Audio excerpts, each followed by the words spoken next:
Mateus capítulo 15, versículo 17.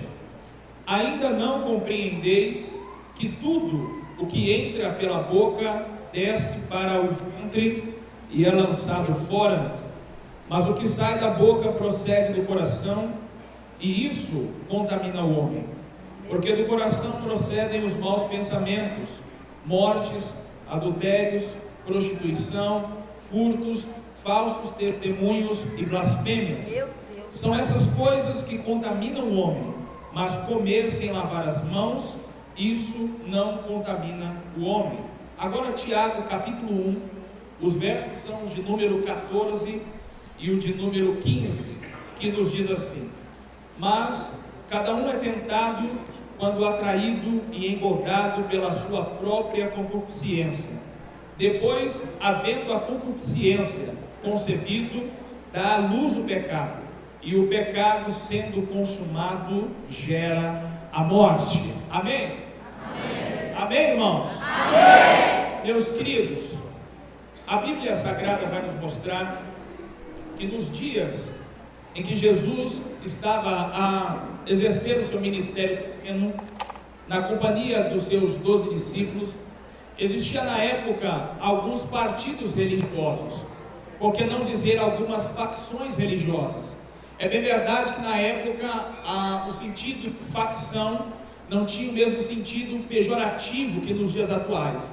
Eram simplesmente partidos religiosos, e cada um tinha uma maneira diferente de entender e de interpretar a lei, ou até mesmo de um estilo de vida diferente um do outro.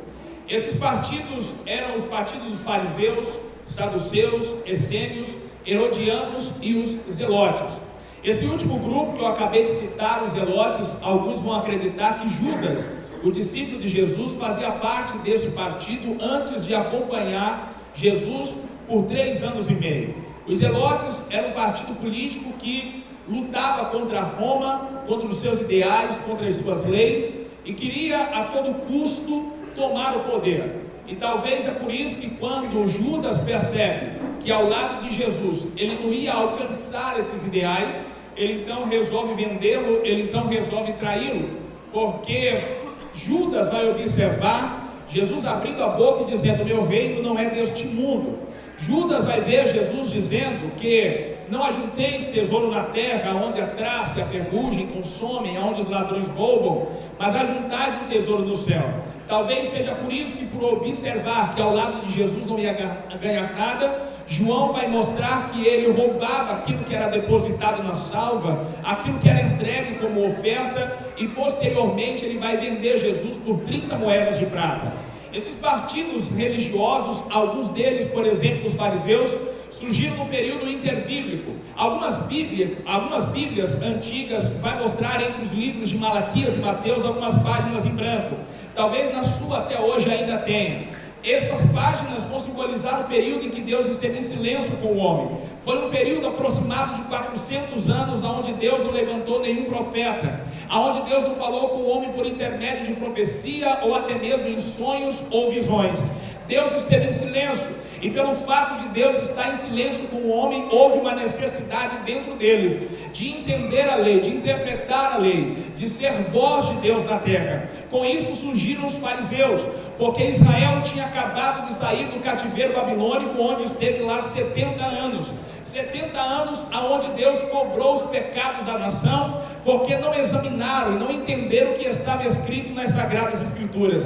Então surgem os fariseus com a ideia de ler, de interpretar e ensinar a lei ao povo, visando então nunca mais esta nação, uma vez após conhecer a palavra, ser levada cativa para outra terra, estar longe da terra onde Deus jurou aos seus pais que daria. Então a atitude primária dos fariseus era louvável, porque este grupo de homens se reuniu para ler, para interpretar e para ensinar a lei ao povo de Deus.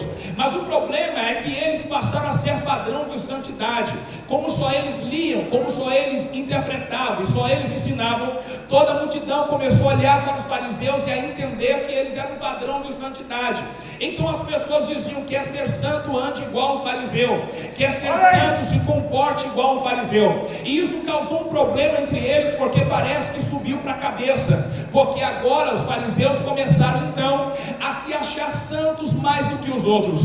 A raiz do nome significa separado, separado não só do mundo, não só do pecado, mas os fariseus, eles se separaram também das pessoas, ao ponto de se julgar então santos, ao passo de não cumprimentar uma pessoa, não se assentar com ela, não entrar na mesma casa em que estava um pecador, porque eles se julgavam santos. Então quando eles veem Jesus assentado com publicanos e pecadores, eles vão travar uma briga com o Senhor Jesus, porque Jesus, ele não escolhia casa para entrar, Jesus, ele não escolhia pessoa para conversar, Jesus não escolhia roda para se assentar. A Bíblia nos diz em Lucas capítulo 15, a partir do versículo 1, que ele estava sentado com alguns pecadores, quando alguns fariseus passaram e disseram em seu coração: como pode este homem estar sentado no meio dessa gente? Ele não só se assenta no meio dessa gente, como qualquer pessoa que abrir a porta da sua casa para ele entrar, ele certamente vai entrar e vai fazer morada. É bem verdade que há momentos que ele espera ser convidado, há momentos que ele está na porta batendo, como ele disse a uma das igrejas da Ásia: eis que estou à porta e bato, se alguém ouvir a minha voz e abrir, eu entrarei e cearei com ele e ele comigo. Aleluia! Então Jesus, ele espera ser convidado. Às vezes ele não espera ser convidado, mas ele bate na porta. Mas tem vezes que a obra dentro de uma casa é tão urgente que ele não espera o convite e ele nem se contenta em ficar na porta, ele entra de vez para poder operar. Veja bem o que é que ele fez com Zaqueu. Zaqueu estava sobre uma árvore, Jesus chegou embaixo e disse: desce, porque hoje eu vou na sua casa e eu vou pousar na sua casa. Observe que Zaqueu não convidou Jesus, mas a obra era tão urgente lá que Jesus não esperou o convite e disse: hoje eu vou na sua casa. E quando Jesus entrou na casa de Zaqueu, os fariseus ficaram de nariz torcido: como pode este homem que se diz ser o Cristo estar na casa de um pecador? Jesus olhou para eles e disse: hoje chegou salvação nesta casa. Eu quero profetizar nesta noite que Jesus também vai entrar na tua casa. Eu quero profetizar nesta noite que Jesus também vai entrar na tua família. Se você acredita, abre a porta da tua casa hoje e deixa Jesus entrar lá. Aleluia, louvado seja Deus.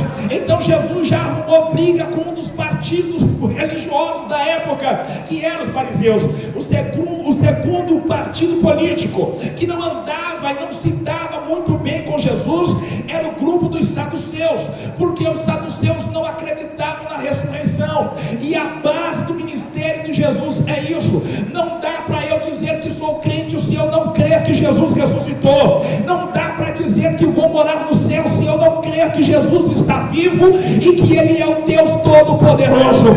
Pois bem, os saduceus não acreditavam em ressurreição. Então um dia eles, tentando a Jesus, se aproximaram dele e lhes fizeram uma pergunta: mestre, entre nós houve um homem que casou-se com uma mulher, morreu e não teve filhos com ela, e a nossa lei nos diz que quando um homem morre e não deixa filhos, o seu parente mais próximo deve casar-se com a viúva e ter filhos com ela, para suscitar a herança daquele que morreu. Mas vindo o irmão dele, casou-se com ela, também morreu e não teve filhos. O terceiro irmão se casou com ela, morreu e também não teve filhos.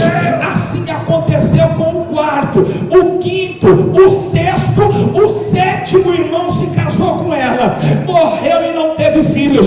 Abrindo um parênteses aqui, irmão, se eu fosse amigo desses meninos, eu ia dizer: sai fora, porque quem está matando é ela. Como pode 7 casar se os 7 morrer? Pois bem, aí eles vão dizer a Jesus: mas mestre, lá no reino ela vai ser mulher de quem? Porque um vai olhar e vai dizer: lá embaixo eu me casei com ela, ela é minha mulher. O outro vai dizer: é a minha mulher. Jesus tomou a palavra e disse: lá ninguém vai casar e nem dar-se em casamento, seremos como os anjos dos céus. Louvado seja Deus. Jesus arrumou briga com mais um partido partido religioso. Só que para poder pegar Jesus, para poder armar ciladas a Jesus, estes dois partidos se uniram para poder tentar derrubá-lo, pegá-lo em alguma falha. Então agora se aproxima de Jesus os fariseus, e quando os fariseus se aproximam, eles vêm junto com os escribas. Quem eram os escribas? Os escribas eram homens responsáveis por escrever a lei, por poder traduzi-la para outras línguas. Então eram homens que, assim como os fariseus, que liam, interpretavam e ensinavam a lei ao povo, também entendiam. Então o que me faz entender o fato dos fariseus se aproximarem de Jesus na companhia dos escribas é o fato deles dizerem as seguintes palavras: Senhor, o que nós vamos falar tem base, e tem alguém aqui que conhece mais do que nós, que pode comprovar aquilo que vamos falar. E o que é que os fariseus se aproximam de Jesus para perguntar? Eles vão dizer: mestre, por que é que os teus discípulos transgridem a nossa tradição comendo sem lavar as mãos? De qual tradição eles estão falando? Deus deu uma lei a Moisés escrita no Monte Sinai, mas pelo fato da nação ter pecado contra Deus, quando os fariseus chegaram no período interbíblico e começaram a ler e a interpretar, eles criaram algumas tradições. O que é a tradição dos anciãos?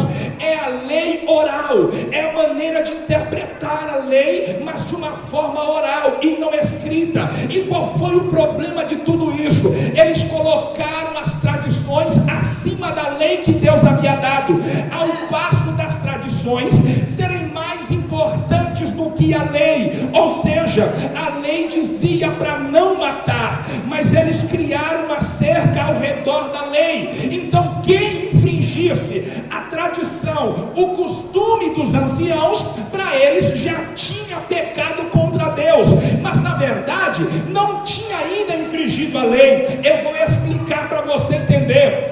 Por muitos anos a Assembleia de Deus disse que era pecado assistir televisão. Na verdade isto não era uma doutrina, isto era um costume, porque costume muda com o tempo, mas a doutrina não. A doutrina é aqui e é lá, a doutrina é lá e é aqui. Doutrina não muda com o tempo. O que era pecado antes é pecado agora. Doutrina, se diz que é pecado agora, vai ser pecado amanhã também, mas o costume muda, porque hoje não é mais pecado assistir, então não é doutrina, era um costume. E o que é que fizeram os anciãos? Os anciãos pegaram seus costumes e colocaram acima da palavra, acima da lei. Então quem infringisse o costume, para eles era punido igual a quem quebrava a lei. E o que é a questão aqui? A questão é pureza, porque os judeus levavam a sério essa questão de pureza. Se não perceba, nós vamos ler no Antigo Testamento que tinham alguns animais que eles poderiam comer e animais que eles não poderiam comer. O animal mais famoso é o porco, mas alguém já se perguntou o porquê não comiam porco? O porquê não comiam determinados tipos de animais? Era uma questão de saúde pública, porque hoje nós sabemos que nem todos os tipos de animais são próprios para comer. Deus não ia ter tempo para dar aula de culinária para ninguém. Deus não ia ter tempo para ensinar como preparar os animais.